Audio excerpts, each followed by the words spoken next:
হ্যাঁ, সুপ্রিয় দর্শক, আমরা সরাসরি লাইভে সংযুক্ত হয়েছি বন্দরনগরের ৩৮ নং ওয়ার্ডের মেহের আফজল উচ্চ বিদ্যালয়ের শহীদ মিনার কেন্দ্র থেকে আপনাদেরকে সরাসরি দেখানোর চেষ্টা করতেছি।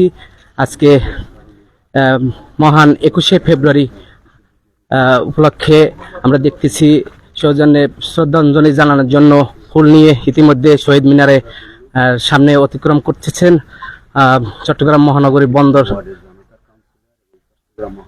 বিএনপির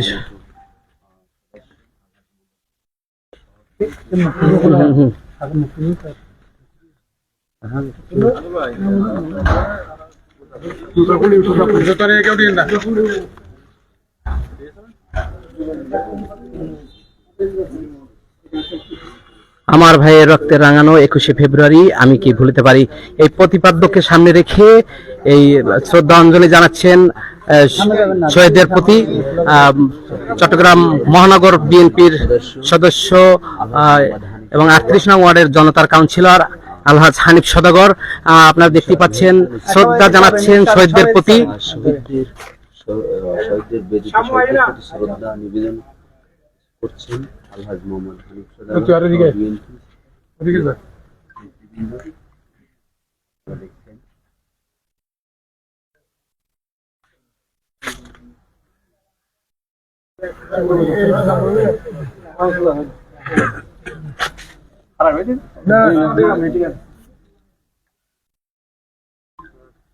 আমরা ইতিমধ্যে দেখতে পাচ্ছি যে শহীদদের প্রতি তারা ১ মিনিট নীরবতা পালন করতেছে।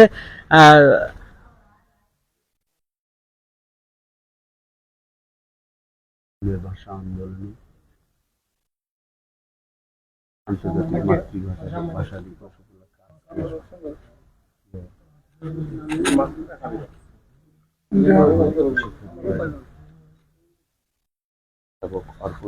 আমরা একটু জানার চেষ্টা করব আজকে এই ২১শে ফেব্রুয়ারি মহান শহীদ দিবসের আমাদের বার্তা দিবেন। আজকে যে শহীদ হয়েছেন যারা, তাদের প্রতি একটু বার্তা দিবেন।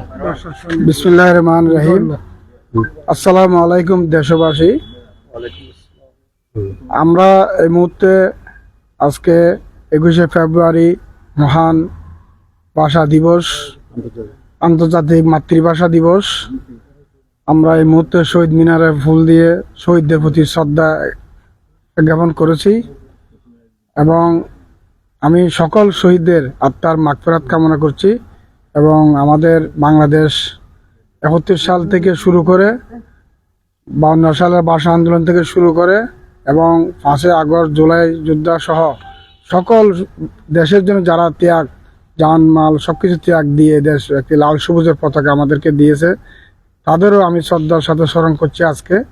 বিশেষ করে ১৯৫২ সালে যে ভাষা আন্দোলনে আন্তর্জাতিক মাতৃভাষা দিবস, সেটার বাস্তবায়ন করার জন্য বাংলাদেশের অনেক লাখো শহীদ আমাদের থেকে বুদ্ধিজীবী, পেশাজীবী আমাদের কাছ থেকে বিদায় নিয়েছেন। আমি তাদের আত্মার মাগফিরাত কামনা করছি এবং আগামীতে আমরা যেন আরও একটি সুন্দর বাংলাদেশ গঠন করতে পারি।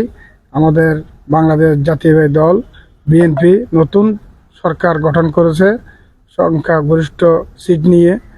আশা করি আমাদের চেয়ারম্যান এবং বর্তমান প্রধানমন্ত্রী জনাব তারেক রহমান সাহেব অত্যন্ত সুদৃঢ়ভাবে রাষ্ট্র পরিচালনা করার জন্য উনি যে এজেন্ডা দিয়েছিলেন, ওনার সেই বাস্তবায়ন আমরা দেখতে পাচ্ছি। ইতিমধ্যে প্রথম দিন শপথ গ্রহণ করার পর উনি ঘোষণা দিলেন সরকারি কোনো বাসভবন কোনো এমপি মন্ত্রীরা ব্যবহার করতে পারবে না।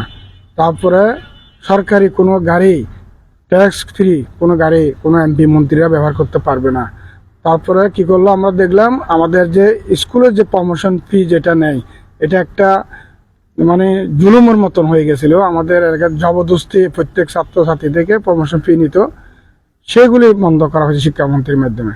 অত্যন্ত সাধুবাদ এবং ধন্যবাদ জানাচ্ছি।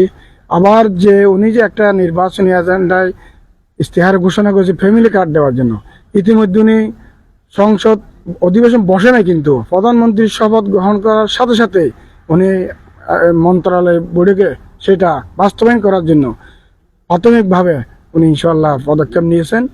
৩-৪ স্তরের উনি এই ফ্যামিলি কার্ডগুলি দিবেন। আমরা যেটা ওয়াদাবদ্ধ করেছি জনগণের কাছে, ভোটারদের কাছে, সেটা বাস্তবায়ন হতে যাচ্ছে ইনশাআল্লাহ।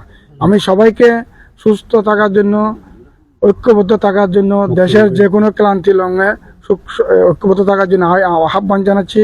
এবং বিশেষ করে আমরা যে ক্লাবের ফুল দিলাম এখন, মুক্ত বিহঙ্গ ক্লাব, এটা অত্যন্ত একটি ঐতিহাসিক ক্লাব।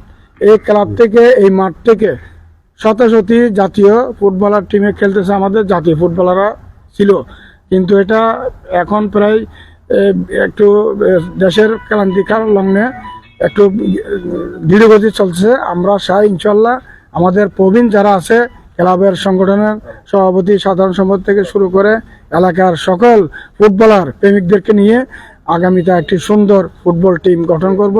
এই ক্লাবের পাশে আমরা থাকবো ইনশাল্লাহ। আগামীতে যে কোনো কিছুতে আমরা সাহায্য সহায়তা করে যাব, সেটা আমি অনুরোধ করব।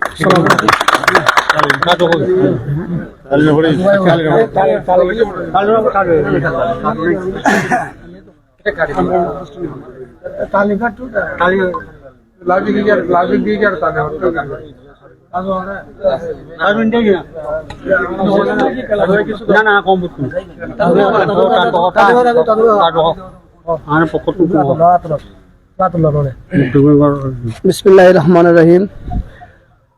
আজ শহীদ আন্তর্জাতিক মাতৃভাষা দিবস। 52 সালের ভাষা আন্দোলনে এই দেশের লাল সবুজের পতাকা উপহার দেওয়ার জন্য লাখো শহীদের রক্তের বিনিময়ে অর্জিত এই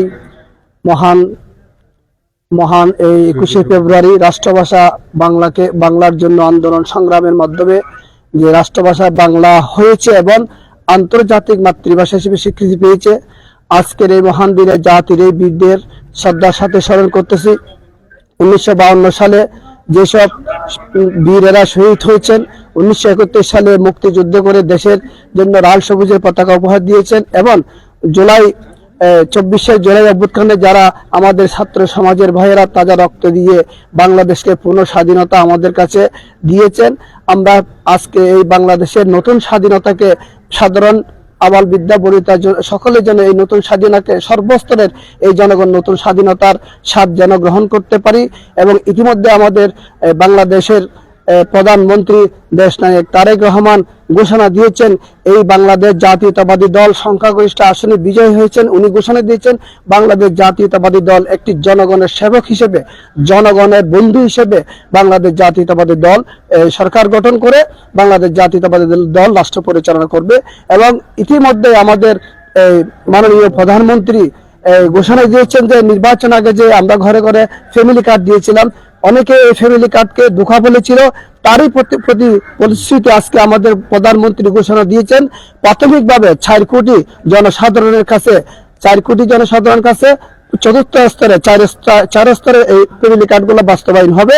এবং আগামী বছর থেকে বাংলাদেশের শিক্ষা ব্যবস্থার জন্য নতুন একটি মাইল ফলক শিক্ষামন্ত্রী আনন্দ মহাসান হক মিলন ঘোষণা করেছেন, পুনর্বর্তী আর নিবে না। এটা আমাদের জন্য অত্যন্ত সুখবর। এবং আমাদের এই যে কনসেপ্ট 31 দফা বাস্তবায়নের জন্য যেগুলো আমাদের তারেক রহমান সাহেব ঘোষণা করেছেন, এগুলা ক্রমান্বয়ে বাস্তবায়িত হবে।